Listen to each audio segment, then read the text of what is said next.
Today I would like to tell you the story of a little girl named Olivia Strama, as told by the Living Legacy Foundation of Maryland. When Olivia was 4 months old, her parents noticed that she had a rash, fever, and started having trouble breathing. They took her to the hospital where they found out that the right side of her heart wasn't working anymore and that she was going to need a heart transplant. So Olivia was transferred to Johns Hopkins Children's Hospital, and something terrible happened that night. Olivia's heart stopped on the way to the hospital, but two very good things did happen to Olivia. The paramedics were able to revive her by doing CPR, and when they arrived to the hospital, a heart transplant became available at the very same time. By becoming an organ donor, we can all potentially make a difference, just like the donor who gave their heart to Olivia. Today I would like you all to choose to donate life because it is the greatest gift you could ever give. I would first like to explain to you the dire need we're in for donors. As you can see on this graph, this black line is how many donors there are, and this blue line is how many transplants there have been. This huge curve is how many people are on the waiting list as of 2009. According to the U.S. Department of Health, a new person is added to the waiting list every 10 minutes. 18 people die each day waiting for a life-saving organ transplant. There is enough people right now waiting for organs to fill up a large football stadium twice over. Not only is the need for organ donors high in the nation, but also in Maryland as well. Someone you know may be on the waiting list. I have a friend whose daughter is waiting for a kidney transplant at this time. More than 112,000 people are waiting for life-saving organ donations, and over 2,000 of those are in Maryland alone, according to the Living Legacy Foundation. Now that you see the dire need for organ donors, I would like to clear up some misconceptions and show you how easy it is to become an organ donor. There are many reasons why people don't become organ donors, but most of those are based on misunderstandings and myths. In an article called "The Reluctant Organ Donor" in the New York Times, a survey of over 5,000 people was done. Over 50% of those people believed that doctors wouldn't try to save them if they knew they were organ donors. This is completely untrue.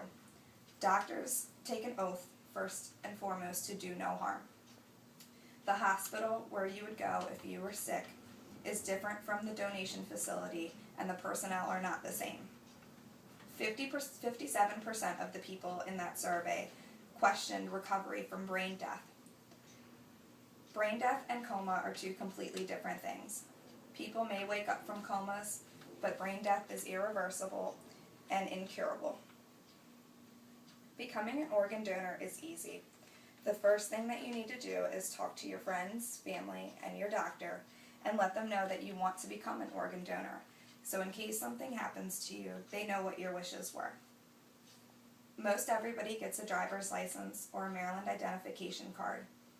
When you go there to do that at the MVA, there's a little box you can check that says, yes, I would like to become an organ donor.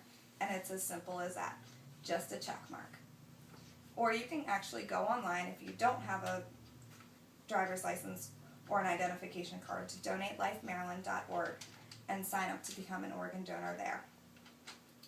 Now that some of the misconceptions are cleared up and you see how easy it is to sign up to become an organ donor, let me tell you about the impact that it would have if we had more organ donors in the world. The number of people that are waiting for organ donation is much higher, obviously, than how many donors we have.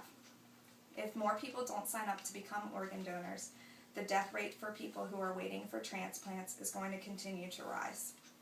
According to the Department of Health and Human Service, in 2007, 2.5 million deaths happened in the United States. Imagine if all of those people were organ donors. In May of 2009, out of all recipients of life-saving organ donations, over 50% of those were still alive after 5 years. And that's heart transplants, lung, kidneys, and liver. Not only is becoming an organ donor fulfilling, but it can be fulfilling obviously for the recipient and for the families as well. In an article entitled "Organ Donation Experiences of Family Members," they surveyed 5 women who donated their loved ones' organs. And all of those women said they felt a sense of solace and comfort and felt that some good came from their loved one's death. They felt as though they were helping others and letting their loved one live on through their organ donation. In a study of parents who lost children, in an article called "Your Child is Dead," 68% of parents were never approached about donating their child's organs. And of those 68%, 59% of them wished that they had been. 10 parents in the study did donate their child's organs, and all stated that they would never regret their decision. It is comforting to know that you can make a difference in someone's life, and it's also comforting to the others around you. So the time to do this is now. Make it known, tell everyone, friends, family, doctor, that you want to become an organ donor. Sign up at the NVA or go online. Becoming an organ donor can give you, as well as others, a sense of solace. You may be able to donate organs to up to 8 people and over 50 people with tissue donations as well. Your family may feel a sense of relief and feel that you are living on through others and that they're following your wishes to become an organ donor. I'm urging you today to become an organ donor. It doesn't take much time, and you can give someone a second chance at life, just like the donor to Olivia. I'd like to end with a message given by Pope John Paul II. He said, "There is a need to instill in people's hearts, especially the hearts of the young generation, a genuine and deep appreciation for the need of brotherly love, a love that can find expression in the decision to become an organ donor."